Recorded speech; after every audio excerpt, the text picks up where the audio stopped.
seeing an ideological disagreement.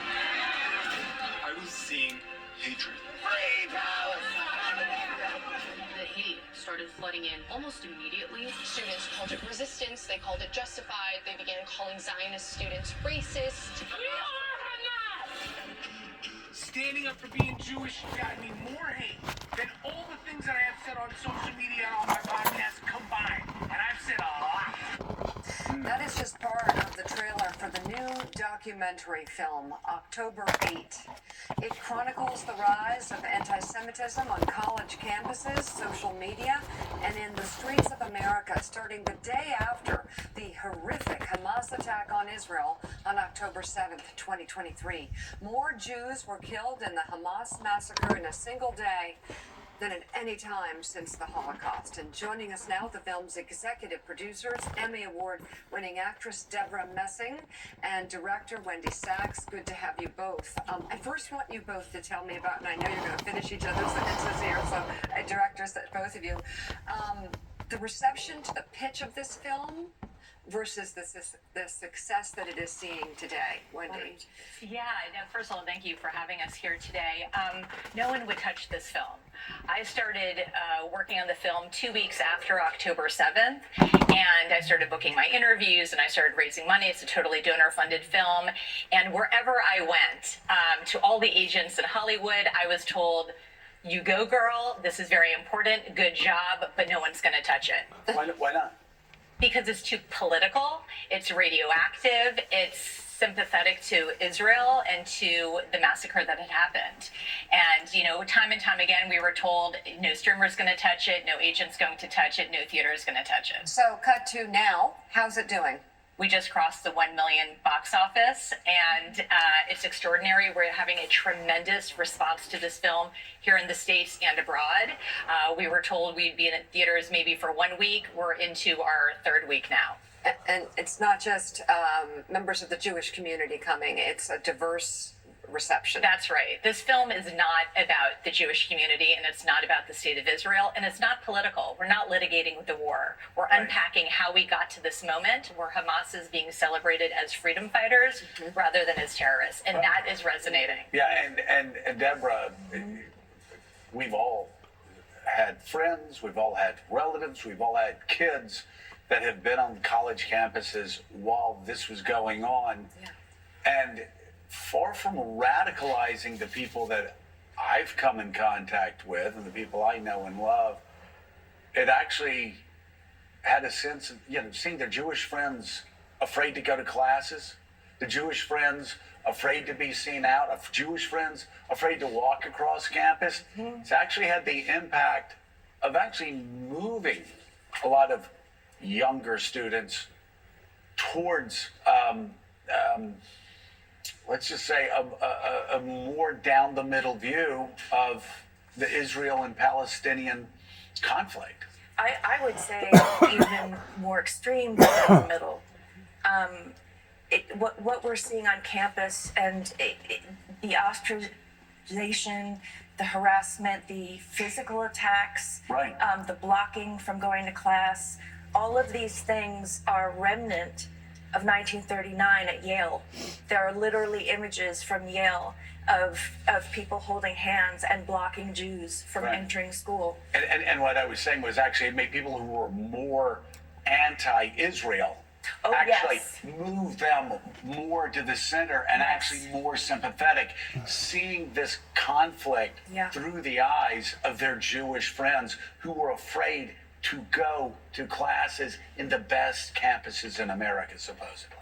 Yeah, and these are the elite schools. Yeah. So Deborah, tell us a little bit more about what you hope they take from this. You know, obviously we've all lived now with what happened on October 7th for a year and a half.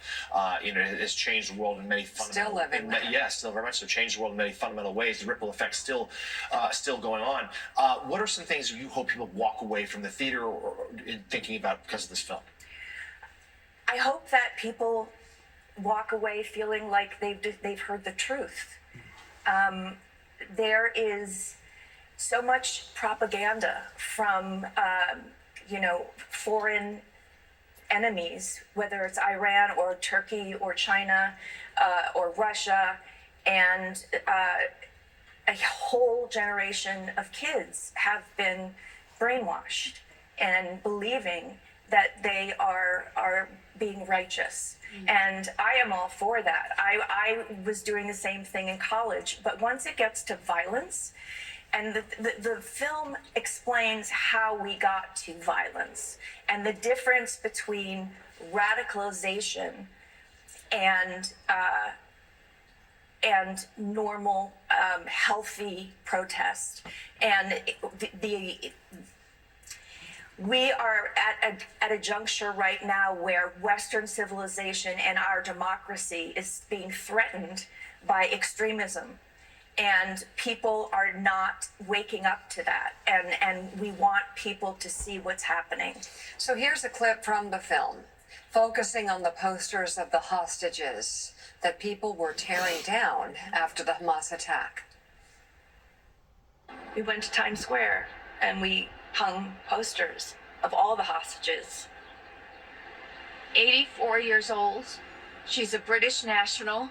She was taken hostage from a kibbutz in Israel. People stayed away, but they were taking it in. And I thought, good. Just take it in. Just do not forget the hostages. Children, it's innocent people. Okay, what about the children in Palestine?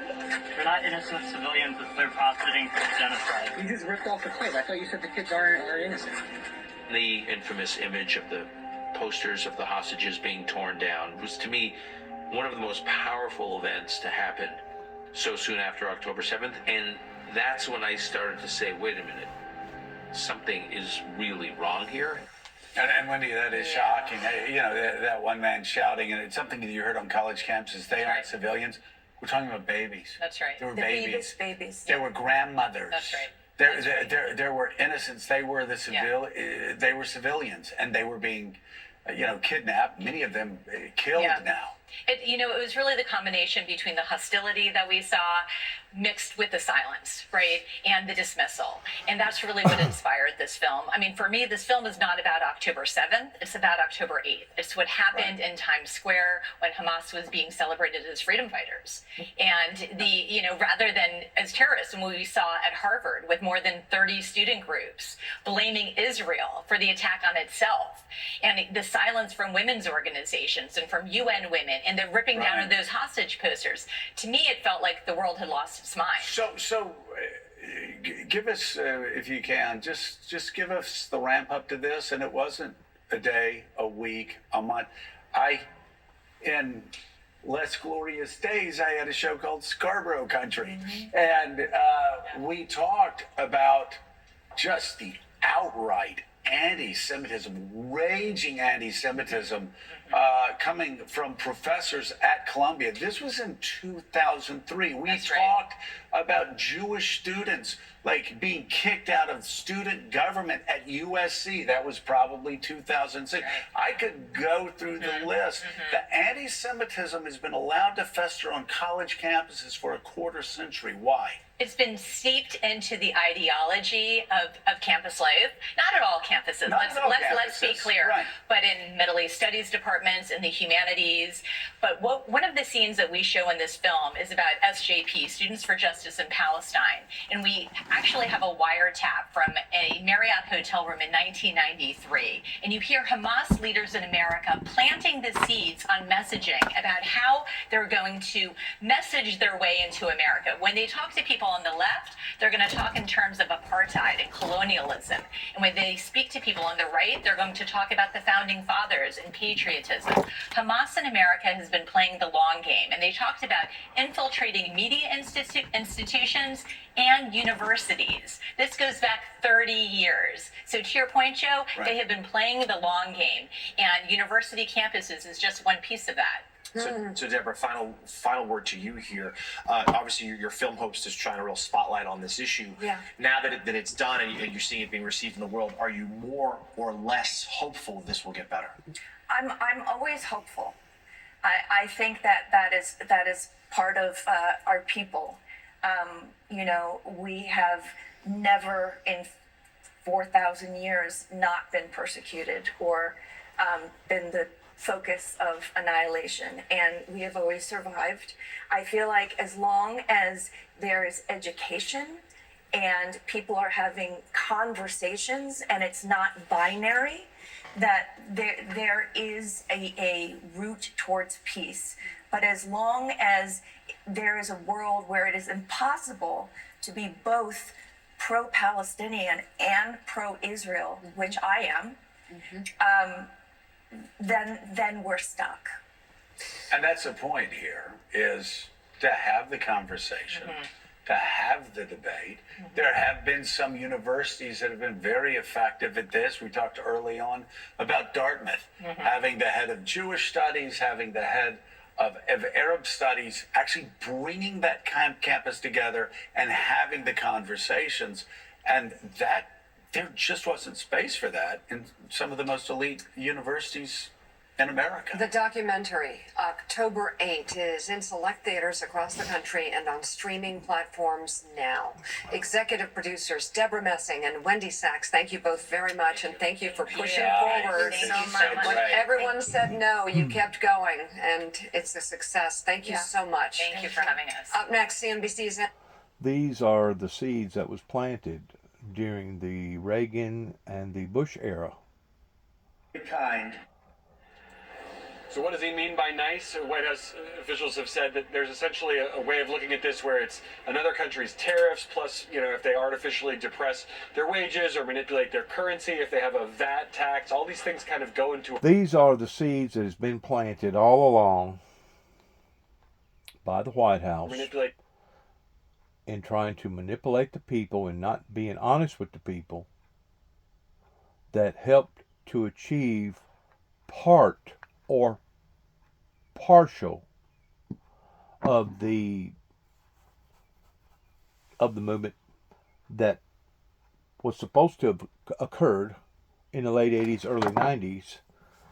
But this is what you run into 30 plus years later, of all the hate and the bitterness that has been planted in the hearts of so many people all over the world, because the Christians over here in America let it fester and grow to this extent, rather than preaching and teaching the truth about biblical Bible prophecy, rather than acknowledging the messenger in behind the camera right now that had the message in it being authentic. They run from it. Or, better than that, they started persecuting me on account of it.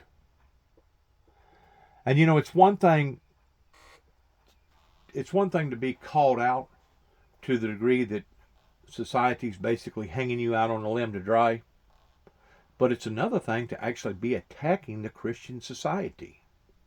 And of course, we know, since